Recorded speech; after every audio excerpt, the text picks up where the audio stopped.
క్రీస్తులోనికి వచ్చేసినటువంటి ఏ ఒక్కరికి బలవంతం లేదు. నీ మనసుకు నచ్చి నీ మనసులో నా మీద ప్రేమ ఉంటే నువ్వు రా సంఘానికి. పాస్టర్లందరూ చేస్తున్నటువంటి ఏం తెలుసా? రాజరికపు పాలన చేస్తున్నారు సంఘాలని. మీకు అర్థమైంది? అద్భుతం. రాజరికపు పాలన చేస్తున్నారు, బానిసలు చేసేసి ఎవరిని విశ్వాసం. కానీ నిజమైన సంఘం, ఆ సంఘంలో మూఢాచారాలు ఉండవు, మూఢనమ్మకాలు ఉండవు, కట్టుబాట్లు పద్ధతులు ఉండవు. జ్ఞానం, చైతన్యం, ప్రేమ. ముఖ్యంగా దేవుని పట్ల ఉండాల్సింది ప్రేమ ఒక్కటే.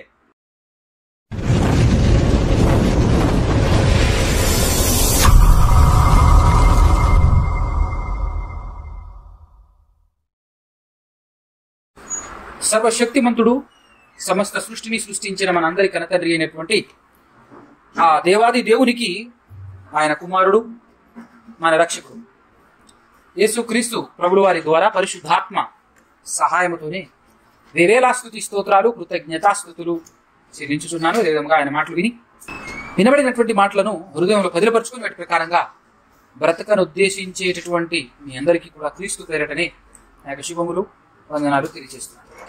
జాగ్రత్తగా ఈరోజు కొన్ని విషయాలు మనం ఆలోచన చేద్దాం. మరి ముఖ్యంగా ఈరోజు ఉన్నటువంటి సందర్భాన్ని బట్టి ఈరోజు ఒక స్పెషల్ డే అని మన ఇండియా గవర్నమెంట్ ప్రకటించింది. లేదంటే ఈ ఇండియాలో ఉన్నటువంటి వాళ్ళందరికీ స్పెషల్ డేనే. ఎవరికైనా తెలుసా? డాక్టర్ బిఆర్ అంబేద్కర్ గారి జన్మదినం కదా. ఎవరైనా అన్నప్పుడు ఫస్ట్ థింగ్ ఏంటంటే ఆయన మనిషే, మనలాంటి మనిషే. ఎందుకు ఈ మాట నేను ఎందుకు చెప్పాను అంటే, మనలాంటి మనిషి అనేది నేను ఎందుకు చెప్పాను అంటే, ప్రతి మనిషి దేవుని వలననే పుట్టుతున్నాడు కాబట్టి. అవునంటారా కదా? ఉన్న దేవుడు ఎవరు? ఎంతమంది ఉన్నారు దేవుళ్ళు? క్రైస్తవులకైనా, ఇస్లాం సహోదరులకైనా, హైందవులకైనా, జైనులకైనా, బుద్ధిజులకైనా, నాస్తికులకైనా, ప్రపంచంలో మనిషి అన్న ప్రతి ఒక్కడిని పుట్టిస్తున్నటువంటి దేవుడు ఒక్కడే కదా. అందుకోసమే అందరికీ 2 కళ్ళు ఉంటాయి, 2 రంధ్రాలు ఉన్నటువంటి ముక్కు ఉంటుంది, ఒకటే నోరు ఉంటుంది కదా, తల పైనే ఉంటుంది. అందరికీ ఎక్కడ ఉంటుందో కిడ్నీ అక్కడే ఉంటుంది. అందరికీ కులంతో మతంతో సంబంధం లేకుండా, అవునా కదా. కాబట్టి అందరినీ నిర్మించిన దేవుడు ఒక్కడే. ఆ ఒకే ఒక్క దేవుడు మనుషులను వాడుతాడు అన్న సంగతి తెలుసా మీకు? మనుషుల్ని వాడతాడు అని చెప్పడానికి, ఆయన మనుషుల్ని వాడుతాడు అని చెప్పడానికి అనేక ఎగ్జాంపుల్స్ మన బైబిల్లో ఉన్నాయి. అనేక సందర్భాలు. చరిత్ర చెప్తున్నటువంటి సత్యం ఏంటి అంటే, ప్రపంచంలో ఉన్నటువంటి మనుషులు, ఇది ఏ దేశమైనా, ఏ ప్రాంతమైనా, ఏ జాతి అయినా సరే, అందరికీ దేవుడు ఆయనే. అందరిని పోషిస్తున్నది ఆయనే. అందరిని పుట్టించడం మాత్రమే కాదు, అందరిని పోషిస్తున్నది ఆయనే, అందరిని కాపాడుతున్నది ఆయనే, అందరికీ చావును ప్రసాదిస్తున్నది కూడా. అది మనకు తెలియాల్సినటువంటి వాస్తవం. ఓకే, అంత మాత్రమే కాదు, ఈ మనుషులని ఎడ్యుకేట్ చేయాలి అని, జ్ఞానవంతులుగా తీర్చిదిద్దాలని, చైతన్యవంతులుగా చేయాలి అని, మొదటి మనిషి అయిన ఆదాము పుట్టినప్పటి నుంచి నేటి వరకు దేవుని ప్రయత్నం దైవ గ్రంథమైన బైబిల్ జాగ్రత్తగా చదివితే అర్థమవుతుంది. కొంతమంది తప్పుపడతారు. బైబిల్ చదివే విధానం అర్థం కాక, చదివే విధానం కంటే ముఖ్యంగా బైబిల్ అర్థం కావాలంటే ప్రపంచంలో ఎన్ని కోట్ల పుస్తకాలున్నా అందులో స్పెషల్ బైబిల్, అన్ని పుస్తకాలలో సపరేట్ బైబిల్. ఏంది ప్రత్యేకత? బైబిల్కి ఉన్న ప్రత్యేకత ఏందయ్యా అంటే, ఇది ఒట్టి బైబిల్ కాదు, దేవుని మనసుది. ఏంటిది? అది ఇది దేవుని మనసు. అందుకోసమే మనుషులకు అర్థం కాదు. మేబీ నువ్వు రాసిన పుస్తకం చదివితే నీ మనసు నాకు అర్థం కావచ్చు. ఎందుకు? నువ్వు మనిషివే, నేను మనిషినే కాబట్టి. నువ్వు పెద్ద ఏం ఆలోచించినా నాలానే ఆలోచిస్తావు, నేను మనిషినే కాబట్టి. నువ్వు రాసినటువంటి పుస్తకాన్ని అర్థం చేసుకుని, చదివి అర్థం చేసుకోగలిగే కెపాసిటీ నాకుంది. ఎందుకంటే నీ కేపాబిలిటీ ఎంతో నా కేపాబిలిటీ అంతే. నువ్వు మనిషివే, నేను మనిషినే కాబట్టి నీ పుస్తకాన్ని చదివి నేను అర్థం చేసుకోగలను. కానీ దేవుడు మనిషి కాదుగా. అందుకోసమే మనిషికి అర్థం కాదు బైబిల్. ఎందుకు అర్థం కాదు అంటే, ఇది దేవుని మనస్సు. మరి ఇది అర్థం కావాలంటే దేవుని ఆత్మ సహాయం చేయాలి, లేకపోతే అర్థం కాదు. ఎవరు సహాయం చేయాలి మనకు? దేవుని ఆత్మ. ఆ విషయం కూడా చెప్పాడా లేదా బైబిల్లో? చదవండి ఆ విషయం కూడా బైబిల్లో ఎక్కడుందో తీయండి. 1 కొరింథీయులకు రాసినటువంటి పత్రిక 2వ అధ్యాయం 11వ వచనం. ఒక మనుషుని సంగతులు అతనిలోనున్న మనుష్యాత్మకే గాని మనుషులలో మరి ఎవరికి తెలియను, ఎవరికి అర్థం కాదు. కాకపోతే ఎప్పుడు అర్థమవుతుంది అంటే ఆయన ఏదైనా తన మనసులో ఉన్నటువంటి విషయాన్ని పుస్తకం రూపంలో రాస్తే అర్థమవుతుంది, మనం చదివితే అర్థమవుతుంది, రాయకపోతే అర్థం కాదు. అలాగే దేవుని సంగతులు దేవుని ఆత్మకే గాని మరి ఎవరికి తెలియవు. దేవుని సంగతులు దేవుని ఆత్మకే గాని మరి ఎవరికి తెలియవు. దేవుని వల్ల మనం దయ చేయబడిన వాటిని తెలుసుకొనుటకై మనము లౌకికాత్మను అంటే లోక సంబంధమైన లౌకిక ఆత్మను కాక దేవుని యొద్ద నుండి వచ్చు ఆత్మను పొంది ఉన్నాము. అలా దేవుని యొద్ద నుండి వచ్చిన ఆత్మను పొందినటువంటి వారు మాత్రమే అర్థం చేసుకోగలిగేటటువంటి జ్ఞాన గ్రంథం ఇది. ఈ దేవుని ఆత్మ సహాయంతో కాకుండా సొంత జ్ఞానంతో మనిషి జ్ఞానంతో ఆలోచించి బైబిల్ చదివేటటువంటి వాడికి ఏమర్థమవుతుంది అంటే ఏంటి మీ దేవుడే అంటారు. అవునా కదా? నమ్మని వాళ్ళు ఏమంటారు? మీ దేవుడు అని అంటారు. అరే మీ దేవుడు నా దేవుడు ఏంటి? ఉన్న దేవుడు ఒకటే అయితేనే, ఉన్న దేవుడు ఒక్కడేరా నాయన అంటే మీ దేవుడు అని మాట్లాడుతూ ఏమని అంటారంటే మనుషులను జ్ఞానవంతులుగా చేయాలని, మనుషులను చైతన్యవంతులుగా చేయాలని, మనుషులను జ్ఞానవంతులుగా చేయాలని మీ దేవుడు ఎదురు చూస్తున్నాడా, మీ దేవుడు ప్రయత్నం చేస్తున్నాడా అని మాట్లాడేటటువంటి వాళ్ళు కూడా లేకపోలేదు. అలా ఎందుకు మాట్లాడుతున్నాడు వీడు అని చెప్పేసి మనం ఆలోచన చేస్తే అతను ఏ సబ్జెక్ట్ ఎత్తుతాడనంటే ఇదిగో మనిషికి జ్ఞానం అనేది రాకూడదు అని, మనిషికి జ్ఞానం అనేది రాకూడదు అని జ్ఞానాన్నిచ్చే పండును తినొద్దని చెప్పాడు మీ దేవుడు. అవునా? అదే కదా మాట్లాడేది. మొట్టమొదట ఆదాము హవ్వలను నిర్మించినప్పుడు, వారిని ఏదేను తోటలో పెట్టినప్పుడు ఆ ఏదేను తోటలో మిగతా అన్ని చెట్ల ఫలాలు తినొచ్చు, కానీ మంచి చెడ్డల తెలివినిచ్చు వృక్ష ఫలం మాత్రం తినొద్దు అన్నాడంటే తెలివిని ప్రసాదించకూడదు అని అనుకున్నాడు మీ దేవుడు అనేటటువంటి కోణంలో ఇలా ఆలోచిస్తారనమాట. ఎందుకు ఇలా ఆలోచిస్తారు అని అంటే అది నీ కోణంలో నువ్వు చదివావు కాబట్టి, మానవ మనసుతో నువ్వు చదివావు కాబట్టి. ఒక్కసారి దేవుని మనసుతో చదువు, దేవుని ఆత్మ పొందుకొని చదువు, నీకు అద్భుతం అర్థమవుతుంది. అక్కడ కనీసం జనరల్ గా ఆలోచించిన ఒక చోట ఆగి అక్కడే పట్టుకొని వేలాడకుండా కాస్త ముందుకు చదివితే నీ మట్టి బుర్రకు ఒక క్వశ్చన్ తడతది చదివితే. ఏమని?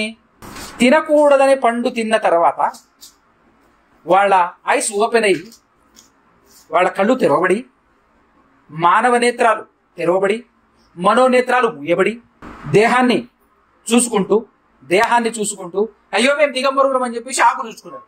ఒకవేళ అది దేవుడు వ్యతిరేకిస్తే నీకు అర్థం కావాలి, క్వశ్చన్ వేసేటటువంటి వాళ్ళకి అర్థం కావాలి. నిజంగా దేవుడు దాన్ని ఇవ్వకూడదు అని అనుకుంటే, ఈ జ్ఞానం మనుషులకు రాకూడదు అని అనుకుంటే ఆ తర్వాత లెదర్ బట్టలు ఎందుకు తొడిగిస్తాడు? అవునా? ఆ తర్వాత లెదర్ బట్టలు ఎందుకు తొడిగిస్తాడు చెప్పు? నువ్వు తొడుక్కున్న బట్టలు ఆకులు చుట్టుకుంటే ఉదయం నుంచి సాయంత్రం వరకు ఎండి రాలిపోతాయి. కానీ అదే దేవుడు తొడిగించినటువంటి బట్టలు కొన్ని సంవత్సరాలు కొనసాగుతాయి. అవునా కదా? సినుతాయి. లెదర్ ఏం బట్ట? లెదర్. మనం మామూలు పాలిస్టర్లు ఏంటంటే ఇంకా కాటను, సిల్కు, నైలాను ఇట్లాంటివి నువ్వు వాడుతున్నావు. ఏనాడైనా మీ మొఖాలకు క్వశ్చన్ వేసే వాళ్ళకి అడుగుతున్నా, లెదర్ బట్టలు వాడినారా? లెదర్తో బట్ట తయారు చేసి అద్భుతమైనటువంటి మంచి బట్టలు తయారు చేసి తొలగించాడు ఇద్దరిని. ఎవరెవరిని? నీకు అర్థం కావద్దు ఇప్పటికైనా. ఓహో అంటే దేవుని మనసు మనకు అర్థం కాలేదు రవి అని ఇప్పటికైనా వెలగాలనా వద్దా? అంటే ఇంతకంటే మంచి జ్ఞానం, ఇంతకంటే గొప్ప జ్ఞానమే ఇవ్వాలనుకున్నాడు ఆయన, కానీ నువ్వే పాడు చేసుకున్నావు. అంతేనా కదా? తల్లిదండ్రులు ఏం చేస్తారు? బాగా వినండి. తల్లిదండ్రులు ఏం చేస్తారు?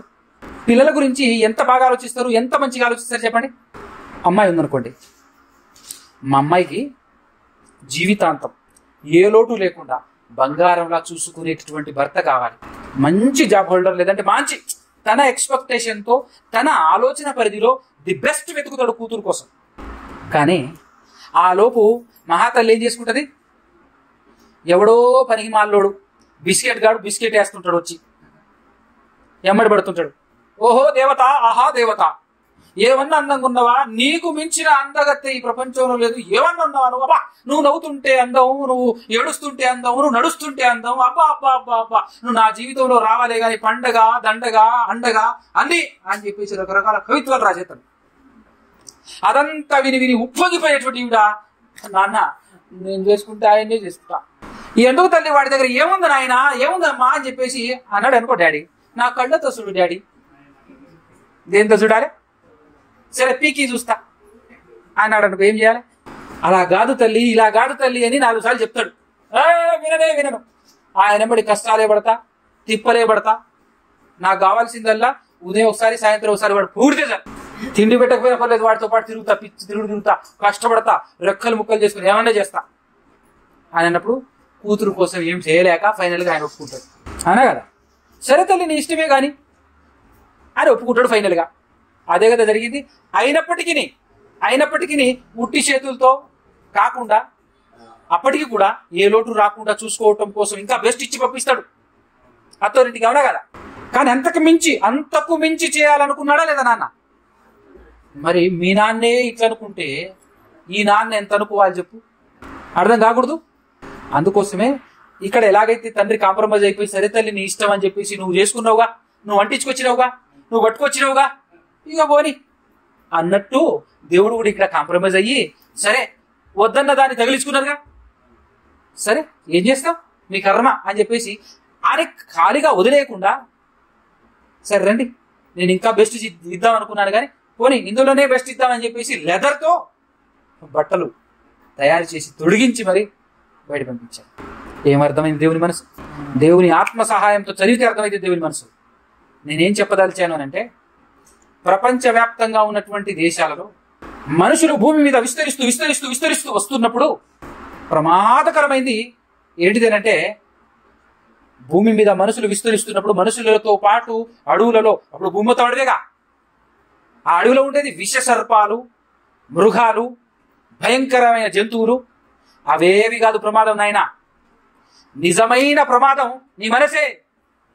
ఎవరు? నీ మనసు. నీ మనసును కంట్రోల్ చేయకపోతే నిన్ను నువ్వే నాశనం చేసుకుంటావు. చూడు, మనిషి అన్నవాడు మిగలడు. దేవుడు అనేటటువంటి ఆయన లేకపోతే మనిషి అన్నవాడు మిగలడు. 100-200 సంవత్సరాల్లోని వాళ్లే మనుషులే ఒకళ్ళొకరు పొడుచుకొని ఒకళ్ళొకరు బాంబులు వేసుకొని తెచ్చిపోతారు. చూడు, దేవుడు అనేవాడు లేకపోతే భూమి శ్మశానం. మారకపోతే నిన్నాడు. అర్థమైంది మ్యాటర్? అర్థం అవ్వాలి. మనిషి యొక్క మనసును కంట్రోల్ చేయటం కోసం, ఆ మనసును కంట్రోల్ చేయటానికి స్టార్టింగ్ లో ఆదాము హవ్వలకు ఒక ఆజ్ఞ ఇచ్చాడు. ఎందుకు ఇచ్చాడు?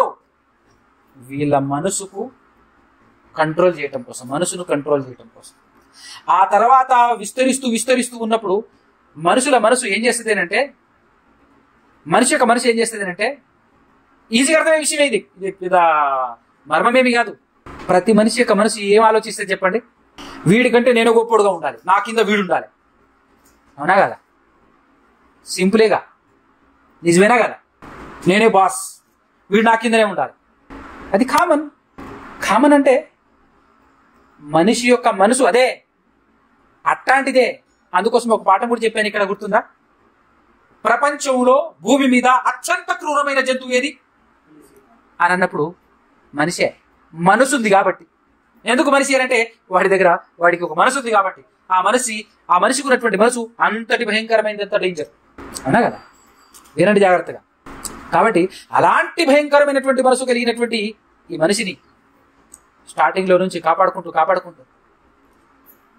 అలా వస్తుంటే భూమి మొత్తం నిండాలిరా మీరు, భూమి మొత్తం నిండాలి అని అంటుంటే ఒకడు బయలుదేరి, యాడికి పోతున్నావు రా, నా కాళ్ళకి దిగిరా, నా దగ్గరికి రా, నేను చెప్పినట్టు చెయ్యి అని చెప్పేసి అందరి జుట్టు బట్టి అందరిని ఏరట మొదలు పెట్టాడు.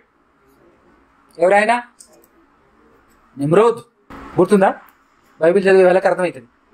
రాజకీయంలో మొట్టమొదటి వ్యక్తి, రాజులలో మొట్టమొదటి వ్యక్తి భూమి మీద ఎవరు? నిమ్రోద్. గుర్తుపెట్టుకోండి. 10వ అధ్యాయం ఆది కాండం చదువుతూ ఉంటుంది. 10వ అధ్యాయం ఏనాడు చదవలే? నిమ్రోదు. ఆహా, నా పిల్లల్ని బానిస చేసేటట్టే ఉన్నాడు వీడు. మనుషుల్ని మిగతా వాళ్ళందరూ ఆయన పిల్లలే కదా, వీడి మనసు చూడు ఎంత భయంకరంగా ఉందో. అందరిని ఒకే చోట పెట్టుకొని వీళ్ళందరినీ బానిసలుగా చేసి వీడు రాజ్యం ఏలాలని ప్రయత్నం చేస్తున్నాడు చూడు. వెంటనే దిగి తారుమారు భాష, ఒకని లాంగ్వేజ్ ఒకరికి అర్థం కాకుండా చేసేసి అక్కడి నుంచి చల్లా చెదురు చేశాడా లేదా? దేవుని ప్రయత్నం కనపడుతుందా లేదా? మనిషిని చైతన్యవంతుడిగా చేయాలి అనేటటువంటి ప్రయత్నం, మనిషిని గొప్పోడిగా చేయాలి అనేటటువంటి ప్రయత్నం దేవునిలో కనబడుతుందా లేదా? అలా మనుషుల్ని ఒకచోట కాకుండా ఖాళీగా ఉన్న భూమి అంతా మీరు వ్యాప్తి చెందాలని చెప్పేసి భాషలు తారుమారు చేయటంతో ఈరోజు ప్రపంచంలో 6,000కు పై చిరుకు ఉన్నటువంటి ఈ భాషలన్నీ అక్కడ ఏర్పాడైనవే, అక్కడ ఏర్పడ్డవే. ఆ భాషను బట్టి అందరూ వేరైపోయారు. ఒక పని అయిపోయింది. ఎవరికి వారు స్వతంత్రులుగా బ్రతుకుతూ వాళ్లకు రాజు అంటూ ఉంటే, వాళ్ళ పైన అధికారి అంటూ ఉంటే అది నేనే ఉండాలి, వీళ్ళందరూ స్వతంత్రులుగా ఉండాలి అని కోరుకున్నాడు దేవుడు. ఎటువంటి మూఢనమ్మకాలకు, ఎటువంటి మూఢాచారాలకు, ఏ మనిషికి లోబడకుండా, ఏ మనిషికి బానిసవ్వకుండా ప్రతి ఒక్క వ్యక్తి స్వతంత్రుడుగా బ్రతకాలి అని స్టార్టింగ్లో నుంచే ఉంది దేవునికి మనసు. ఆ విధంగా చెల్లచెదరైన తర్వాత ఈ రాజరికపు వ్యవస్థని చూసి విడిపోయి వెళ్ళినటువంటి వాళ్ళందరి మనసులో ఏముండిపోయింది? ఓహో, ఒకడు రాజవచ్చు అనమాట, మిగతా వాళ్ళందరినీ బానిసలుగా చేయొచ్చు అనమాట అనేటటువంటి పాఠం బాబేలు గోపురం దగ్గర అందరూ నేర్చుకొని వెళ్ళిపోయారండి. ఏం చేశారు? అందరూ నేర్చుకొని వెళ్ళిపోయారు. అక్కడి నుంచి వెళ్ళిపోయారు. వెళ్ళిపోతూ అందులో కాస్త బలవంతుడు, నేను వీళ్ళని నా కింద బానిసలుగా చేసుకోగలనా లేదా అని చెప్పేసి 1-2 సార్లు చెక్ చేసుకొని సరి చేసుకొని నిలబడిపోవటమే. ఒక ఇద్దరిని ఎడాపిడా వాయించడం, చెప్పిన మాట వినకపోయినవా గువ్వ బగులుతుంది బిడ్డ అనగానే, సరే అయ్యా నీ కాలు మొత్తం వాంచే, నువ్వు ఎట చెప్తేట రైట్ చెయ్యి అని ఆ విధంగా బలవంతుడు మిగతా మనుషులను, తోటి సమానమైనటువంటి మనుషులను రాజ్యమేలుతూ బానిసలుగా చేస్తూ రాజ్యాలుగా ప్రపంచమంతా రాజ్యాలు వెలిసాయి. అలా రాజ్యాలుగా వెలిసినటువంటి ప్రపంచవ్యాప్తంగా ఎన్ని రాజ్యాలు వెలిసాయో అన్నింటినీ పైనుంచి జాగ్రత్తగా పరిశీలిస్తున్నాడు దేవుడు. ఎవడైనా మరీ ఓవర్ చేశాడే అనుకో, మరీ భయంకరమైనటువంటి బానిసత్వంలోకి వెళ్ళి లేనిపోని దేవుళ్ళని, మట్టి బొమ్మలను క్రియేట్ చేసుకొని, బంగారు వెండితో బొమ్మలు తయారు చేసుకొని తోటి మనిషినే తీసుకెళ్లేసి వధించేటటువంటి పరిస్థితులు, బానిసలు అడిగేటోడెవడరా నాకు ఎదురెవుడురా అని చెప్పేసి ఎవరిని పడితే వాడిని హింసిస్తూ అక్రమార్కులుగా, అన్యాయస్తులుగా ఎదురు తిరిగేటటువంటి వాడిని, ఎదురు మాట్లాడేటటువంటి వాడిని, న్యాయం అడిగేటటువంటి ప్రతి ఒక్కరిని మట్టి కరిపిస్తూ, మరణానికి అప్పచెప్తూ, చంపేస్తూ, బానిసలుగా మిగతా మనుషుల్ని ఎంచి పరిపాలిస్తున్నటువంటి వాళ్ళలో అత్యంత క్రూరంగా, భయంకరంగా ఎవరైతే పరిపాలిస్తున్నాడో జాగ్రత్తగా అందరినీ పరిశీలిస్తున్నాడు దేవుడు. పైనుంచి అందరినీ పరిశీలిస్తున్నాడు. అలా పరిశీలిస్తూ ఉన్నప్పుడు ఎక్కడైతే అన్యాయం జరుగుతుందో అక్కడ ఒక మనిషిని పుట్టించేవాడు. ఏ జనాంగంలో అయితే అన్యాయం విపరీతమైపోతుందో అక్కడ ఒక మనిషిని పుట్టించేవాడు దేవుడు. ఆ మనిషి ద్వారా ఏం చేశాడో తెలుసా? మిగతా వాళ్ళందరినీ ఆ బానిస సంఖ్యలలో నుంచి విడిపించేటటువంటి కార్యక్రమం మొదట్లో నుంచి క్రీస్తుకు పూర్వము 2000 సంవత్సరాల క్రితము నుంచి జరుగుతున్నటువంటి పరిస్థితులు బైబిల్ చరిత్ర చదివినా, ప్రపంచ చరిత్ర చదివినా కనబడేటటువంటి వాస్తవం ఇది మనకు అర్థం కావాలి. అవునా? ఫర్ ఎగ్జాంపుల్గా మనకు బాగా తెలిసినటువంటి విషయం ఏంటి అంటే, ఇశ్రాయేలీయులు అనేటటువంటి ప్రజలను బానిసలుగా చేసి ఇబ్బంది పెడుతూ, టార్చర్ పెడుతూ ఐగుప్తీయులు వాళ్ళను ఏలుతున్నప్పుడు, భయంకరంగా వాళ్ళని అణగదొక్కుతూ ఉన్నప్పుడు అది చూసి ఓర్వలేక దేవుడు చేసినటువంటి కార్యక్రమం మనందరికీ బాగా తెలిసినటువంటి విషయమే. మోషే అనేటటువంటి ఒక వ్యక్తిని పుట్టించి అతని వెనకాల దేవుడుండి అతని ద్వారా ఆ ఇశ్రాయేలు ప్రజలను విడిపించటం ఒక్కటే కాకుండా తప్పు చేస్తూ, హింసిస్తూ, ప్రజలను బాగా ఇబ్బంది పెడుతున్నటువంటి ఫరో యొక్క సైన్యాన్నంతటినీ ముచ్చమటలు పట్టించి బుద్ధి చెప్పి తీర్పు తీర్చినటువంటి విధానం మనందరికీ తెలుసు. అది ఎక్కువగా రాయబడింది బైబిల్లో. అందుకోసమే మనుషులు పొరపాటు పడి ఏమనుకున్నారో తెలుసా? ఈయన ఫలానా జాతికి దేవుడు అని ఫిక్స్ అయిపోయారు. ఎందుకు? మనకు చూపించటం కోసం, మనకు నేనున్నాను అని అర్థం కావటం కోసం ఆ జాతి వారిని విడిపించే సందర్భాన్ని హైలైట్ గా గొప్పగా రాయించాడు. అంత మాత్రమే కాకుండా ప్రపంచానికి విముక్తి, పరిపూర్ణ విముక్తి, అసలు సిసలైన స్వాతంత్రాన్ని ప్రపంచానికి ఇవ్వాలి అని దేవుడు అనాదిలోనే జగత్పునాది వేయబడకను మునిపే ఆలోచించినటువంటి దేవుడు ఆ స్వాతంత్రం ఏదైతే ఉందో ఆ స్వాతంత్రాన్ని ఇవ్వాలి అని, ఆ స్వాతంత్రం కోసం ఒక వ్యక్తిని నియమించుకున్నాడు. జగత్పునాది వేయబడక మునిపే. ఈరోజు ప్రపంచ వ్యాప్తంగా స్వాతంత్రపు గాలి పీలుస్తుంది అని అంటే ప్రతి దేశానికి వచ్చినటువంటి స్వాతంత్రానికి మూలకారకుడు ఎవరు? దేవుడు ఏర్పాటు చేసిన ఆ మనిషి. జగత్పునాది వేయబడక మునిపే దేవుడు నియమించినటువంటి ఆ వ్యక్తి ఎవరో తెలుసా? యేసుక్రీస్తు ప్రభువు వారు. గుర్తుపెట్టుకోండి జాగ్రత్తగా, యేసుక్రీస్తు ప్రభువు వారు. అయితే అలా దేవుని చేత జగత్పునాది వేయబడక మునిపే నియమింపబడినటువంటి ఆయన ఈ ఇశ్రాయేలీల ద్వారా ప్రపంచానికి పరిచయం అవ్వాలి అని అనుకున్నాడు. కాబట్టి దేవుడు ఈ ఇశ్రాయేలీల చరిత్రని విశదీకరించి ప్రతి అణువణువు డీటెయిల్స్ గా బైబిల్లో రాయించాడు. కానీ ఇదే విధానంలో మిగతా జాతి వాళ్లను, చాలా మంది మిగతా జాతి వాళ్లను కూడా దేవుడు కాపాడుతూ రక్షిస్తూ వచ్చాడు. కానీ వాళ్ళ గురించి అంత బ్రీఫ్ గా, అంత ఇన్ డీటెయిల్స్ గా రాయించలేదు. అందుకోసమే మనం ఏమని పొరపాటు పడుతున్నాం? ఈ మానవ జ్ఞానంతో బైబిల్ చదువుతున్నటువంటి వాళ్ళందరూ ఏమని పొరపాటు పడ్డారు, ఏమని అపార్థం చేసుకున్నారు అంటే ఈయన ఇశ్రాయేలీలకే దేవుడు అని చెప్పేసి వీళ్ళు అపార్థం చేసుకున్నారు. కానీ ఇశ్రాయేలీలు మాత్రమే కాదండి, ఇంకా ఎంతమందికి ఆయన ఆ కాలంలో ఇబ్బంది పడుతున్నటువంటి వాళ్ళని విడిపించుకొని తీసుకొచ్చేసి ఇశ్రాయేలీలకు ఇచ్చినట్టు వాళ్లకు కూడా ఒక్కొక్క దేశ భూభాగాన్ని ఇచ్చినటువంటి సందర్భం నేను ఒక 3 చూపిస్తాను మీకు. ఇప్పుడు చూద్దాం ఒకసారి. అందరు తెరవండి, బైబిల్ తెరవండి. ద్వితీయోపదేశ కాండము 2వ అధ్యాయము. ఇశ్రాయేలీయులను నడిపించుకుంటూ ఐగుప్తులో నుంచి విడిపించుకొని కనాను అనేటటువంటి భూభాగంలో ఉన్నటువంటి కనానీయులు విపరీతంగా పాపం చేస్తున్నప్పుడు వాళ్ళను తుడిచిపెట్టి ఆ భూభాగాన్ని వీళ్ళకి ఇవ్వటం కోసం అని చెప్పేసి తీసుకెళ్తున్నాడు. విపరీతమైనటువంటి పాపం చేసి కన్న బిడ్డలనే బలి చేస్తున్నటువంటి వారిని భూమి మీద ఉంచకూడదు అని చెప్పేసి వాళ్ళని తుడిచిపెట్టేసి వీళ్లను అక్కడ స్థాపించడానికి అని చెప్పేసి నడిపించుకొని తీసుకొని వెళ్తూ ఉన్నప్పుడు మధ్యలో కొన్ని జాతులు వారు అడ్డుపడినప్పుడు వాళ్ళ గురించి వీళ్ళకి ఏం చెప్తున్నాడు అది మనం చూద్దాం. 2వ అధ్యాయం 2వ వచనం నుంచి చూద్దాం. అంతటా యెహోవా నాకు ఇలాగు సెలవిచ్చెను, మీరు ఈ మన్యము చుట్టూ తిరిగిన కాలము చాలును, ఉత్తర దిక్కుకు తిరుగుడి, మరియు నీవు ప్రజలతో ఇట్లనము. మోసే గారితో దేవుడు మాట్లాడుతూ ప్రజలతో ఇట్లనము, శయీరులో కాపురమున్న ఏశావు సంతానమైన మీ సహోదరుల పొలిమేరను దాటి వెళ్ళబోచున్నారు. వారు మీకు భయపడుదురు, మీరు మిక్కిలి జాగ్రత్తగా ఉండుడి, వారితో గొడవడొద్దు. ఏలయనగా ఏశావుకు స్వాస్థ్యముగా శయీరు మన్యమును నేను ఇచ్చి ఉన్నాను. ఏశావు సంతతికి స్వాస్థ్యముగా శయీరు మన్యము నేనిచ్చి ఉన్నాను గనుక వారి భూమిలోనిది ఒక్క అడుగైనను మీకియను. అంటే అర్థం ఏంటండి?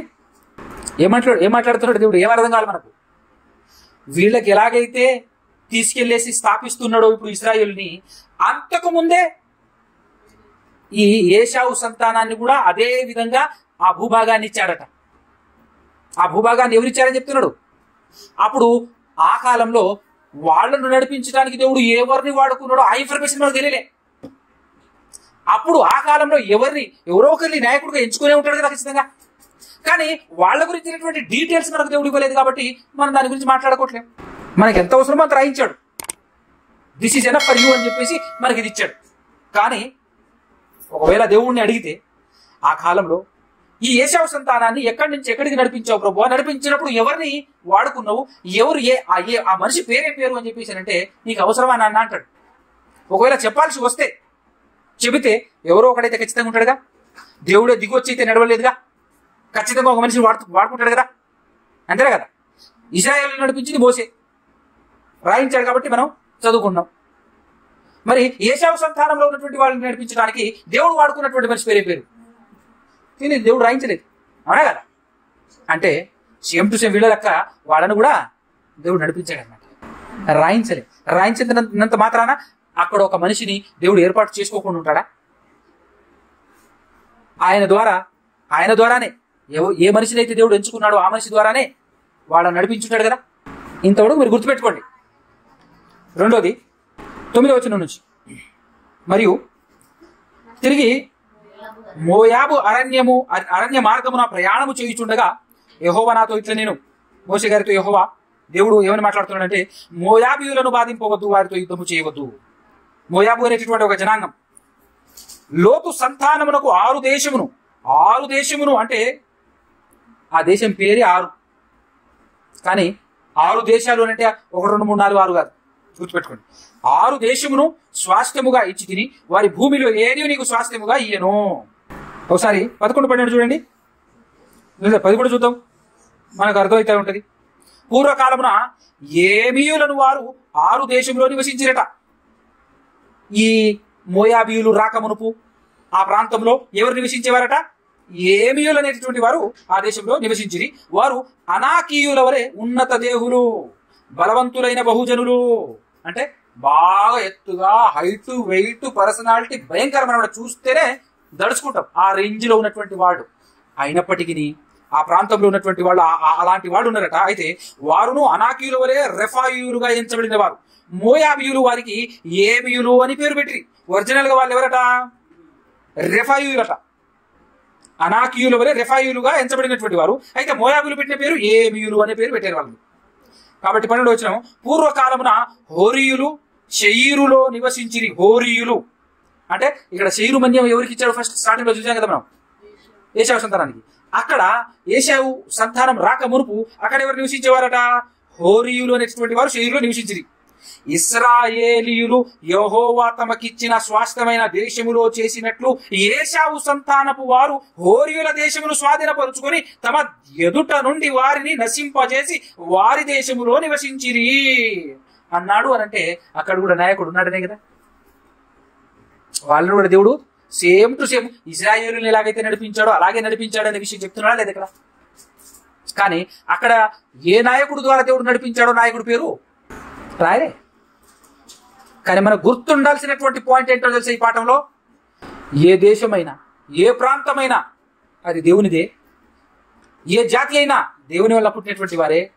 ఏ ప్రాంతంలో, ఏ జాతిలో, ఏ దేశంలోనైనా అణగదొక్కుడు ఎక్కువైతే, పాపం విపరీతమైతే ఖచ్చితంగా దేవుడు ఆ ప్రాంతంలో ఒక మనిషిని పుట్టించటం ఖాయం. ఆ మనిషి చేత ఆ ప్రాంత వాసులకు మేలు చేయటం ఖాయం. చేస్తాడు అనే వాస్తవం మనకు అర్థం కావాలి. అర్థమవుతుందా? గుర్తుపెట్టుకోండి జాగ్రత్తగా. ఇంకా 18వ వచనం, ఇలా చేయాలి. 18వ వచనం, అమ్మోనీయుల మార్గమున వెళ్ళునప్పుడు, అమ్మోనీయులు ఏశావు సంతానము చూసాం మనం. తర్వాత మోయాబీయులను చూసాం మనం. ఏశావు సంతానంలో ఎదోమీయుల గురించి చూసాము, మోయాబీయుల గురించి చూసాము. ఇప్పుడు అమ్మోనీయుల గురించి చూస్తున్నాం. అమ్మోనీయుల మార్గమున వెళ్ళినప్పుడు వారిని బాధింపవద్దు, వారితో యుద్ధము చేయవద్దు. ఎలా అనగా లోతు సంతానమునకు దానిని స్వాస్థ్యముగా ఇచ్చినందున అమ్మోనీయుల దేశంలో నీకు స్వాస్థ్యము ఇయ్యను. అది రెఫాయియుల దేశమని ఎంచబడుచున్నది. పూర్వమందు రెఫాయియులు అందులో నివసించిరి. రెఫాయియులు అనేటటువంటి వాళ్ళు అందులో నివసించారట. అమ్మోనీయులు వారిని జంజుమ్మీయులందురు. వారు అనాకీయుల వలె ఉన్నత దేహులు, బలవంతులైన బహుజనులు. అయితే యెహోవా అమ్మోనీయుల ఎదుట నుండి వారిని వెళ్ళగొట్టిన గనుక అమ్మోనీయులు వారి దేశమును స్వాధీనపరుచుకొని వారి చోట నివసించిరి. అట్లు ఆయన శేరులో నివసించు ఏశావు సంతానము కొరకు చేసిన ఎట్లనగా ఆయన వారి ఎదుట నుండి హోరీయులను నశింపజేసిన గనుక వారు హోరీయుల దేశమును స్వాధీనపరుచుకొని నేటి వరకు వారి చోట నివసించుచున్నారు. అమ్మోనీయులను నడిపించినప్పుడు దేవుడు సెలెక్ట్ ఎంచుకున్నటువంటి నాయకులు ఎంతమంది, వారి పేర్లు ఏంటి మనకు చెప్పలేదు. కానీ నేనే నడిపించాను ఆయన, తీసుకెళ్లేసి నేనే సెటిల్ చేశాను అక్కడ. ఏదోమీయులు నడిపించినప్పుడు ఎంతమంది నాయకులు ఎంచుకున్నావు తండ్రి, ఎవరెవరు వాళ్ళు అని అంటే వాళ్ళ పేర్లు, వాళ్ళ డీటెయిల్స్ మనకి ఇవ్వలేదు. కానీ ఆ కార్యక్రమం అంతా జరిగించింది నేనే అంటున్నాడు దేవుడు. గుర్తుపెట్టుకోండి. తర్వాత మోయాబీయులను కూడా ఎంతమంది నాయకుల్ని దేవుడు ఎంచుకున్నాడో, ఎవరెవరు వారి పేరేంటో దేవుడు మనకు చెప్పలేదు. కానీ వాళ్లను కూడా నడిపించి తీసుకొచ్చేసి అక్కడ సెటిల్మెంట్ చేసింది. అక్కడ ఆల్రెడీ పాపులు, ఉన్నత దేహులు, మిగతా జనాల్ని బాధ పెడుతూ ఉన్నటువంటి వాళ్ళను తుడిచివేశాను, వీళ్ళని సెటిల్ చేశాను, నేనే చేశాను అని దేవుడు మనకు ఇన్ఫర్మేషన్ అయితే ఇస్తున్నాడు. కానీ ఎలా, ఏ విధంగా అని ఒక ఇశ్రాయేలీయుల స్టోరీ ఎలాగైతే రాయబడిందో అలా రాయబడలేదు. జస్ట్ ఇన్ఫర్మేషన్ మాత్రమే ఇచ్చాడు. కాబట్టి అక్కడ దేవుడు వాడుకున్న, దేవుని చేత వాడబడినటువంటి ఆ నాయకుల పేర్లు మనకు తెలియలేదు. ఎందుకు తెలియలేదు? ఆయన రాయలేదు కాబట్టి తెలియలేదు. అర్థమవుతుందా? నేను పాఠం ఏం చెప్తున్నాను అర్థమవుతుందా? జాగ్రత్తగా ముందుకెళ్ళండి. అదే విధానంలో మనకు రాయించింది ఏందయ్యా అంటే ఇజ్రాయేల్ చరిత్ర రాయించారు కదా. 3 జనాల గురించి చెప్పాను. 4వ జనాంగం ఇశ్రాయేలు. ఈ ఇశ్రాయేలుని ఈ ఇశ్రాయేలు చరిత్ర చూస్తే సేమ్ టు సేమ్ అలానే జరిగి ఉండొచ్చు అని చెప్పేసి మనకు అర్థమవుతుందా లేదా? యోదోమీయులు కానివ్వండి, మోయాబీయులు కానివ్వండి, అమోనీయులు కానివ్వండి. అయితే ఇప్పుడు ఇశ్రాయేలుల చరిత్ర రాయబడింది కాబట్టి ఇశ్రాయేలీయులను పట్టుకొచ్చింది, ఇశ్రాయేలును నడిపించడానికి దేవుడు వాడుకుంది మోషే గారిని. అంత మాత్రమే కాకుండా మోషే గారిని వాడుకోవటం మాత్రమే కాకుండా మోషే గారిని వాడుకుని మోషే గారి ద్వారా నడిపించి బయటికి తీసుకురావడం మాత్రమే కాకుండా మరలా విపరీతవాద, మీరు కూడా మనుషులే, అక్కడ మిమ్మల్ని అణిచివేసింది మనుషులే, ఇప్పుడు మీరు కూడా మనుషులే. ఆ బుద్ధి మీకు రాకుండా ఎందుకు ఉండదు? మీకు కూడా వస్తుంది. అవునా కదా? అక్కడ మీతోటి సహోదరులే, మీలాంటి మనుషులే కదా ఐగుప్తులో ఉన్నది. మీరు మనుషులు అని చూడకుండా మిమ్మల్ని బానిసలు చేశారు ఐగుప్తీయులు. ఇప్పుడు బయటకు వచ్చేసిన తర్వాత మీకే ఇలాంటి ఆలోచన ఎందుకు రాదు? మీకు కూడా మనసు ఉంది కదా, మనుషులే కదా మీరు. కాబట్టి మీలో ఉన్నటువంటి ఏ ఒక్కరికైనా వీళ్ళని అణిచివేయాలి అనేటటువంటి ఆలోచన రాకమానదు. రాకుండా ఉండాలంటే ఏం చేయాలో తెలుసా? ఒకరిని ఒకరు అణిచివేయకుండా, ఒకరిని ఒకరు బానిస చేయకుండా ఉండాలి అంటే ఏం చేయాలో తెలుసా? ఏం చేయాలో చెప్పిస్తానని చెప్పేసి మోసే అని దేవుడు పిలిచి రా కొండెక్కన్నాడు. ఏ కొండ? సినాయి కొండెక్కిచ్చాడు. ఏంటి ప్రభు అంటే రూల్స్ అండ్ రెగ్యులేషన్స్. ఏమంటారు దీన్ని? కాన్స్టిట్యూషన్. ఏంటది? చట్టం. ఏ వినైనా ఇది చట్టం బిడ్డ, చట్టం అని ఆ చట్టాన్ని రాసి, ఈ చట్టాన్ని మీరకుండా, ఎవరి వస్తువులు ఆశించకుండా, ఎవరిని బానిస చేయకుండా, ఎవరిని ఇబ్బంది పెట్టకుండా, ఎవరి మీద ఎవరు వెళ్లకుండా జాగ్రత్త పడటం కోసం ఒక చక్కటి అద్భుతమైనటువంటి చట్టాన్ని రాశాడు. వింత విడ్డూరం అద్భుతం ఏంటో తెలుసా? ప్రపంచములో ఎన్ని దేశాలైతే ఉన్నాయో అన్ని దేశాల రాజ్యాంగాలను నిర్మించడానికి ఉపయోగపడే ఏకైక రాజ్యాంగం అది. అన్ని రాజ్యాంగాలు అక్కడి నుంచి కాపీ చేయబడ్డాయన్న వాస్తవం ఎవడైనా ఎప్పుడైనా చరిత్ర చదివితే తెలుసుకొని తీరాల్సిన వాస్తవం అది. చరిత్ర తెలుసుకున్న వాళ్ళకి తెలిసేది. మోషే గారి ద్వారా దేవుడిచ్చినటువంటి ఆ చట్టమే ప్రపంచ దేశాలన్నింటికి, అన్ని దేశాల చట్టాలు ఉన్నాయి కదా, అన్ని దేశాల చట్టాలన్నీ ఇక్కడ నుంచి కాపీ చేయబడ్డవే. కాదనగలిగే దమ్మున్న మగాడు మనగాడు. ఎందుకు ఈ మాట చెప్తున్నానంటే వాస్తవం. ఇదే ఆ చట్టం.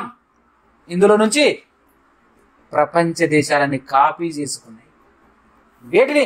రాజ్యాంగాలని. ప్రతి దేశానికి ఒక రాజ్యాంగం ఉంది కదా. శరీర సంబంధమైనటువంటి రాజ్యాంగం దేవుడు మోషే ద్వారా ఇచ్చాడు. ఆత్మ సంబంధమైనటువంటి రాజ్యాంగం ఇంకా ప్యూరిఫైడ్ చేసి అద్భుతమైనటువంటి రాజ్యాంగాన్ని దేవుడు క్రీస్తు ద్వారా ఇచ్చాడు. ప్రపంచంలో మ్యాక్సిమం 99% మోషే గారి ధర్మశాస్త్రం దగ్గరే నడుస్తుంది. 100% క్రీస్తు దగ్గరికి రావాలంటే ఆశమాశ విషయం కాదు. 90% క్రైస్తవులు కూడా ఇంకా క్రీస్తు దగ్గరికి రాలే. ఎక్కడున్నారు తెలుసా? పాపం చెయ్యకు చెయ్యకు చెయ్యకు చెయ్యకు చెయ్యకు చెయ్యకు అక్కడే ఉంది. ఎక్కడుంది? అక్కడే ఉందంటే అర్థం ఏంటి? ఆజ్ఞల దగ్గరనే ఉంది. నువ్వు క్రీస్తులో కడగబడి నీతిమంతుడు అయితే నీకు ఆజ్ఞలు అవసరమే లేదు. ఎందుకు? నువ్వు నీతిమంతుడివి. నీతిమంతులకి ఆజ్ఞలు అవసరమా? అది క్రీస్తు చట్టం. క్రీస్తు చట్టం ఆత్మ సంబంధమైనది. నిన్ను వల్ల నీ పొరుగు వారిని ప్రేమించు, శత్రువుని కూడా ప్రేమించు అని అన్నప్పుడు ఇక నరహత్య చేయకు, విభిచారం చేయకు, దొంగతనం చేయకు, అవి పనికొస్తాయి ఆయన ముందు? అలాంటి వ్యక్తి కాలి గోటికి సరిపోద్దా చెప్తున్నా జనరల్గా అర్థం కావడం కోసం. ఆయన ఎవరెస్ట్ బాగా నీతిమంతుడు. యేసుక్రీస్తు దగ్గరికి వచ్చేసి ఈ ధర్మశాస్త్రం అంతా నువ్వు వల్లించావనుకో ఎట్టుంటది? మరి నువ్వు నన్ను చంపినా, నా ఒంట్లో ఉన్న రక్తం అంతా తోడేసినా నేను నిన్ను కనీసం తిట్టను కూడా తిట్టను. నాకెందుకు ఆ చట్టం? అనే కదా. అందుకోసమే ప్రపంచంలో ఉన్న ప్రతి ఒక్క వ్యక్తి క్రీస్తు దగ్గరికి రావాలి. నో మతం, నో కులం, నో ప్రాంతం, ఏది లేకుండా క్రీస్తు దగ్గర రండి అని చెప్పి ఎందుకు పిలుస్తున్నాం? ఈరోజు ప్రపంచంలో ఉన్న రాజ్యాంగాలన్నీ కూడా శరీర సంబంధమైనవే కదా. అంటే మోషే గారు ఇచ్చినటువంటిదే కదా. ఇదే విధానంలో ప్రతి దేశంలో, ప్రతి ఆయా జనాంగాలలో దేవుడే ఒక మనిషిని పుట్టించటం, అన్ని రాయలే. మనకి ఎంత అవసరమో దేవుని మనసును అర్థం చేసుకోవటానికి కావలసిన మ్యాటర్ ఎంత అవసరం అంతే రాయించాడు. ఆ ప్రపంచంలో ఉన్నటువంటి అన్ని జనాంగాలకు దేవుడు చేసినటువంటి మేళ్ల గురించి రాయిస్తే మనుషులు బ్రతకడానికి భూమి మీద చోటు ఉండదు, మొత్తం పుస్తకాలే ఉంటాయి. అందుకోసమే అన్ని రాయించలే. అవునా కదా? అర్థమవుతుందా? నన్ను అర్థం చేసుకోవటానికి నీకు ఎంత మ్యాటర్ అవసరమో అంతే మ్యాటర్ రాయించాను నాన్న అని చెప్పేసి 66 పుస్తకాలు కలిగినటువంటి మహాజ్ఞాన గ్రంథమైన బైబిల్ని నీ చేతిలో పెట్టాడు. దాన్ని బట్టి అర్థం చేసుకో, దాన్ని బట్టి అన్ని అనలైజ్ చేసుకో. అంతేనే కదా? బ్రెయిన్ నీకు ఇచ్చాను, దాంతోపాటు ఆత్మనిస్తాను, దాంతో అనలైజ్ చేసుకో. ప్రపంచం మొత్తం నువ్వు స్టడీ చేసేసేయచ్చు ఒక్క బైబిల్ని చేత పట్టుకొని అని చెప్పాడు. అందుకోసమే చెప్తున్నాను వినండి. ప్రతి దేశంలో ఎలాగైతే మోయాబీల గురించి, అమ్మోనీయుల గురించి, ఏదోమీయుల గురించి జస్ట్ ఇన్ఫర్మేషన్ ఇచ్చాడు తప్ప మొత్తం మ్యాటర్ రాయలేదు. కానీ మొత్తం మ్యాటర్ ఒక్క ఇశ్రాయేలు గురించి రాశాడు. కానీ ఆ ఇన్ఫర్మేషన్ కూడా ఇవ్వకుండా మిగతా జనాలు వాళ్ళే ఉన్నారా? ఇంకా ఎంతమంది లేరు? వాళ్ళందరినీ కాపాడింది ఎవరు? వాళ్ళందరినీ పోషించింది ఎవరు? వాళ్ళందరినీ స్వతంత్రులుగా చేసింది ఎవరు? వాళ్ళందరినీ ఈ విధంగా నడిపించింది ఎవరు? దేవుడే కదా. ఆ ఇన్ఫర్మేషన్ అంతా ఇవ్వకపోయినా మనకు అర్థం కావాల్సినటువంటి వాస్తవం. అలా ఆయా దేశంలో ఒక్కొక్క వ్యక్తిని పుట్టించి ఆ వ్యక్తి ద్వారా ప్రపంచ ప్రజలందరినీ చైతన్యం వైపుకు నడిపించే ప్రయత్నం దేవుడు ఎప్పటి నుంచో చేసుకుంటూ వచ్చాడు. క్రీస్తు ద్వారా 2000 సంవత్సరాల క్రితం క్రీస్తు ద్వారా మరింత స్వతంత్రపు గాలి ప్రపంచం అంతా పీల్చుకునే విధంగా. ఎలాంటి స్వతంత్రం అంటే బాగా వినండి. ఇశ్రాయేలీయులకు తమ సొంత రాజ్యాన్ని దేవుడు ఏర్పాటు చేయించేశాడు. ఏదోమీయుల్ని తమ సొంత దేశాన్ని, సొంత రాజ్యాన్ని ఏర్పాటు చేయించేశాడు. మోయాబీయుల్ని అలా అందరికీ తమ సొంత రాజ్యాన్ని ఏర్పాటు చేయించినప్పటికీ వాళ్ళల్లో ఉన్నటువంటి వ్యక్తి ఒక రాజు అయినప్పటికీ మిగతా వాళ్ళందరినీ మనుషులుగా చూడలే, బానిసలుగా మెల్లమెల్లగా అందరినీ బానిస చేశారు. అప్పుడు దేవుడు ఇది కూడా కాదు, నేను కోరుకుంటున్న స్వాతంత్రం ఇది కూడా కాదు, అసలు సిసలైన స్వాతంత్రం నేనిస్తా, ఫ్రీడమ్ అని క్రీస్తు ద్వారా ప్రపంచానికి పరిచయం చేశాడు నిజమైన స్వాతంత్రం. అందుకోసమే చూడండి, దేవుడు క్రీస్తులోనికి వచ్చేసినటువంటి ఏ ఒక్కరికి బలవంతం లేదు. నీ మనసుకు నచ్చి, నీ మనసులో నా మీద ప్రేమ ఉంటే నువ్వు రా సంఘానికి. ఎందుకు రావట్లేదు? రా, ప్రతి సండే రా అని ఎవరిని బలవంతం చేయాల్సిన అవసరం లేదు, బానిసలు చేయాల్సిన అవసరం లేదు. నాకు అలాంటి వద్దంటాడు దేవుడు. ఎవరు కావాలో తెలుసా దేవునికి? నీ అంతటా నువ్వు. మనకు బాగా అర్థం కావాలంటే ఎగ్జాంపుల్ కరెక్ట్ కదా. ఒక్కరోజు మాట్లాడకుండా ఉంటావా? నువ్వు లవ్ చేస్తున్న అమ్మాయితో వారం రోజులు చూడకుండా ఉండగలవా? ఫోన్లో మాట్లాడకుండా ఉండగలవా? ఎంతమంది అడ్డుకట్టలు వేసినా గోడలు దునికి మరి వెళ్తుంటాడు. ఎక్కడికి? ఎవరిని చుట్టానికి? తాను ప్రేమిస్తున్న అమ్మాయిని చుట్టానికి, తాను ప్రేమిస్తున్నటువంటి అబ్బాయిని చుట్టానికి తపన పడుతుంటారు. ఎన్నో అబద్ధాలు తల్లిదండ్రులతో చెప్పటం, ఎన్నో అబద్ధాలు చెప్పటం, అది కావాలి ఇది కావాలి ఎన్నో అబద్ధాలు చెప్పేసి వెళ్ళిపోతుంటారు. కలవాలి, చూడాలి, అప్పుడు కానీ తృప్తిపడదు. అలాంటి ప్రేమ దేవుడు కోరుకుంటున్నది. స్వతంత్రుడుగా ఉండాలి ప్రతి ఒక్కరు. బానిసలుగా బలవంతంగా రప్పించుకోకూడదు. కానీ ఇది నేటికి క్రైస్తవులకు అర్థం కాలే. వామ్మో, అలా చెప్తే ఒక్కడు కూడా మిగలడు, మన భుక్తి పోతుంది, మన కడుపు కొట్టేసినట్టుంటది అని పాస్టర్లు బాగా తిరిగి మీరి పాస్టర్లు అందరూ చేస్తున్నటువంటి ఏం తెలుసా? రాజరికపు పాలన చేస్తున్నారు సంఘాలని. మీకు అర్థమైతే అద్భుతం. రాజరికపు పాలన చేస్తున్నారు, బానిసలు చేసేసి ఎవరిని విశ్వాసం. వీళ్ళకు కూడా అదే కావాలనుకోండి, అలవాటు పడరు. అంటే నా పాయింట్ ఏంటంటే, మనిషిని చైతన్యవంతుడుగా మూఢనమ్మకాలకు, ఆచారాలకు ఈరోజు సంఘం అందులోనే కదా కొట్టుమిట్టాడుతుంది. క్రైస్తవ సంఘం గురించి మాట్లాడుతున్నాను నేను. క్రైస్తవ సంఘాలు కూడా ఆచారాల గుప్పెట్లో, అవునా, మూఢనమ్మకాల బరిలో, మూఢనమ్మకాల బందీ అయిపోయిందా లేదా? మూఢనమ్మకాలతో నడుస్తుంది, అనేక ఆచారాలతో నడుస్తుంది, అనేక కట్టుబాట్లతో నడుస్తుంది సంఘాలు. ఏది స్వాతంత్రం?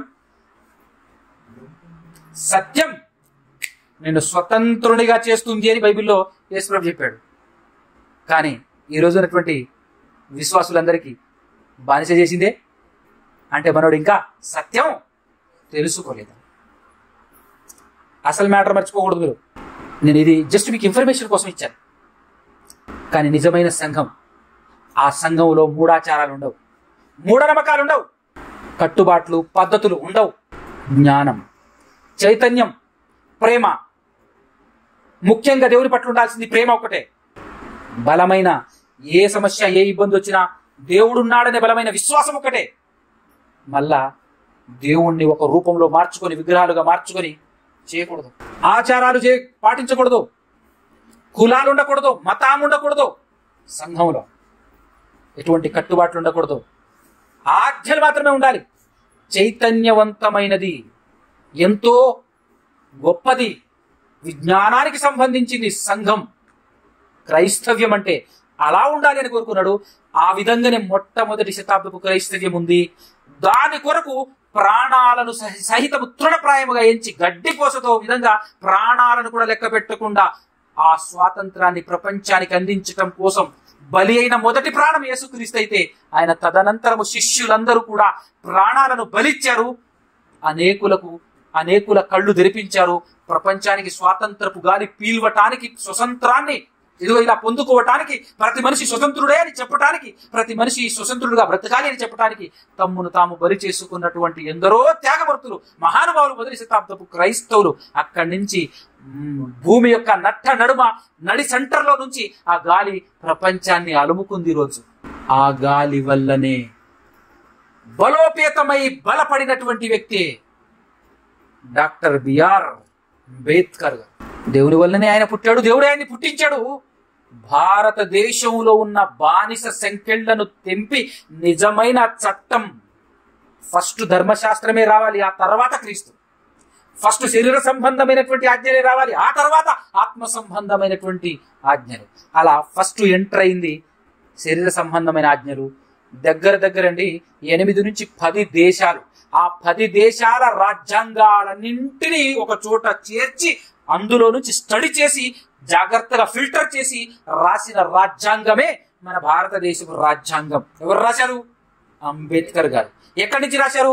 క్రైస్తవ దేశాలు 8 నుంచి 10 క్రైస్తవ దేశాలు ఏవైతే ఉన్నాయో ఆ క్రైస్తవ దేశాల రాజ్యాంగాలను గ్యాదర్ చేసి ఒక్క చోట చేర్చి అందులో నుంచి చక్కగా ఫిల్టరైజేషన్ చేసి రాసిందే మన భారతదేశపు రాజ్యాంగం. ఎవరు రాశారు? అంబేద్కర్ గారు. మరి వాళ్ళు ఏ దేశాల రాజ్యాంగాలను అయితే తీసుకొచ్చేసి ఫిల్టర్ చేసి రాశారో వాళ్ళందరూ ఎక్కడి నుంచి రాశారు? బైబిల్ నుంచి రాశారు. అంటే ఇప్పుడు భారతదేశ రాజ్యాంగం ఫైనల్ ఎక్కడి నుంచి వచ్చింది? అది లెక్క. మనకు అర్థం కావాల్సిన పాయింట్. ఈరోజు భారతదేశంలో పండగ జరుపుకుంటున్నారు. దేనికోసం? డాక్టర్ బిఆర్ అంబేద్కర్ గారి పుట్టిన రోజు అని కదా. ఎవరు పుట్టించారు ఆయన్ని? దేవుడు. ఆయన అంత మహానుభావుడుగా అవ్వటానికి కారణం దేవుడు, అవునా? ఆయనను ఎక్కడ పుట్టించాడు? బానిసలుగా, అణచబడ్డ కులాలుగా, అవునా, అంటరాని వాళ్ళుగా బ్రతుకుతున్నటువంటి వాళ్ళల్లోనే పుట్టించాడు. వాళ్ళల్లో నుంచే పుట్టించి అక్కడి నుంచి, ఎందుకంటే అక్కడ జరుగుతున్నటువంటి అన్యాయం కరెక్ట్గా అర్థం కావాలంటే అందులోనే పుట్టి అనుభవించురా. మోషేని ఎక్కడ పుట్టించాడండి? బానిస బ్రతుకుతున్న బానిసల మధ్యలోనే వాళ్ళ గర్భాన్ని పుట్టించాడు. అంతే తప్ప రాజ పరిపాలన చేస్తున్నటువంటి ఐగుప్తీలలో నుంచి పుట్టించలే. సేమ్ టు సేమ్, అవునా కదా? అది దేవుని స్టైల్. మ్యాటర్ తొందరగా ఎక్కాలి, నేను చెప్తున్నటువంటి మాటకు ప్రేరేపితుడై బలంగా పనిచేయాలి అని అంటే అతను అనుభవించాల్సిందే బాధలు, అనుభవించి రావాలి. అలా ఆ కష్టాల గుండా, ఆ కష్టాల నడుమ బడిలో కూడా రానివ్వలేదట అంబేద్కర్ గారిని. మరి అవన్నీ ఎదుర్కొంటేనే తప్ప వీటన్నిటిని మట్టుపట్టించాలి అనేటటువంటి ఆలోచన అతనికి వస్తుంది. దేవుడు ప్రేరేపించే విధానం అట్లుంటుంది. అర్థమైందా? ఈరోజు స్పెషల్ డే అని, ఆ స్పెషల్ డే అంబేద్కర్ గారి గురించి ఎప్పటి నుంచో ఈ విషయాన్ని ప్రపంచం ముందు పెట్టాలి అని అనుకున్నాను. ఈరోజు టైం వచ్చింది. అనగా ప్రపంచానికి విజ్ఞులు, జ్ఞానవంతులు అని అనుకునే వాళ్ళకి అర్థం కావాల్సిన పాయింట్లు. అంత మాత్రమే కాకుండా ఇంకొక మాట చెప్పి నేను ముగించేస్తాను. నేటికి రెస్ట్ తీసుకోకుండా మన కొరకు మనం విజ్ఞులం కావాలని, మనం జ్ఞానవంతులు కావాలని, మనం చైతన్యవంతులు కావాలని దేవుడు పడుతున్నటువంటి ప్రయాస ఎంత ఉందో తెలుసా? ఒక్కటి ఖచ్చితంగా గట్టిగా మనం నమ్మాలి. ప్రపంచంలో ఎట్లాంటోడైనా దేవుని అనుగ్రహంతోనే బతుకుతున్నాడు, అవునా? దానికి ఒక బెస్ట్ ఎగ్జాంపుల్ చెప్తాను. ఇశ్రాయేలీయులు నా పిల్లలు అన్నాడు దేవుడు. కానీ ఆ పిల్లలు తప్పు చేసే తాట తీయటానికి ఎవరు ఎంచుకున్నాడు దేవుడు? అష్షూరీయుల్ని ఎంచుకున్నాడు. బబులోనీయుల్ని నిలబెట్టిండు. మాదియా పారిశీకులను నిలబెట్టినప్పుడు వీళ్ళేమనుకున్నారు? ఈ అష్షూరీయులు మనకు వ్యతిరేకులు అని దేవుని పిల్లలుగా పిలువబడినటువంటి ఇశ్రాయేలీయులు, యూదులు అనుకున్నారు. ఈ బబులోనీయులు మనల్ని ఇబ్బంది పెడుతున్నారు, మనల్ని బానిసలు చేసేసారు, వీళ్ళు మనకు వ్యతిరేకులు అని వీళ్ళు అనుకున్నారు. కానీ వీళ్ళు కాదు నాయన వ్యతిరేకులు, దేవుడు నీకు వ్యతిరేక అయ్యాడు, అందుకోసం వాళ్ళని నిలబెట్టాడు. దేవుడు నిలబెట్టకపోతే నిలబడేటటువంటి దమ్మున్న మనగాడు ఉన్నాడు. ఆ దేవుణ్ణి కాదని నిలబడగలిగే సత్తా దమ్ము ఎవడైనా ప్రపంచంలో ఏ మట్టి మనిషికైనా, ఈ ఒట్టి మనిషికైనా ఉందా? అలాంటప్పుడు ఈ రోజు దేవుని పిల్లలుగా పిలువబడుతున్నటువంటి ఓ క్రైస్తవులారా, మీకు అర్థం కావాల్సినటువంటి పాయింట్ ఏంటో తెలుసా? ఈ లోకంలో RSS, బజరంగ దళ్, ఇంకా ఎన్నో ఉన్నాయి. అవెన్నున్నా వాటిని నడిపిస్తుంది, వాటిని ఇంకా ఊపిరితో ఉంచుతుంది ఎవరో అని నీకు అర్థం కాకపోతే నువ్వు అజ్ఞానివి కదా. అంటే వాళ్ళ ద్వారా కూడా సంఘానికి బుద్ధి చెప్తున్నాడు, గుర్తుపెట్టుకోండి. అవునా కదా? వాళ్ళు కూడా అద్భుతంగా ప్రశ్నిస్తున్నారండి. వాళ్ళ వీడియోలు చూస్తే మీరు, ఈ క్రైస్తవులు డబ్బుకు బానిసై, డబ్బుకు అలవాటు పడిపోయి రకరకాల ఆచారాలు, హైందవ్యంలో ఉన్న ఆచారాలు అన్ని పెట్టేశారు. ఏది? మాలలు వేసుకోవటం, ఆ తర్వాత ధ్వజస్తంభాలు నిలబెట్టడం, వాళ్ళు మంత్రాలు అయితే ఎట్లాగైతే జపిస్తారో అదే విధంగా పాట పాడటం, ఇవన్నీ రావటంతో వాళ్ళు గట్టిగానే గడ్డి పెడుతున్నారు. అర్థమైందా? దేవుడు ఎవరిని గడ్డి పెట్టడానికి ఎవరినైనా వాడుకుంటాడు. అంటే వాళ్ళని బట్టి కూడా బుద్ధి చెప్పిస్తున్నాడా లేదా? అదొకటైతే ఇంకొక కోణంలో దేవుడు పడుతున్న కష్టం చూడాలి.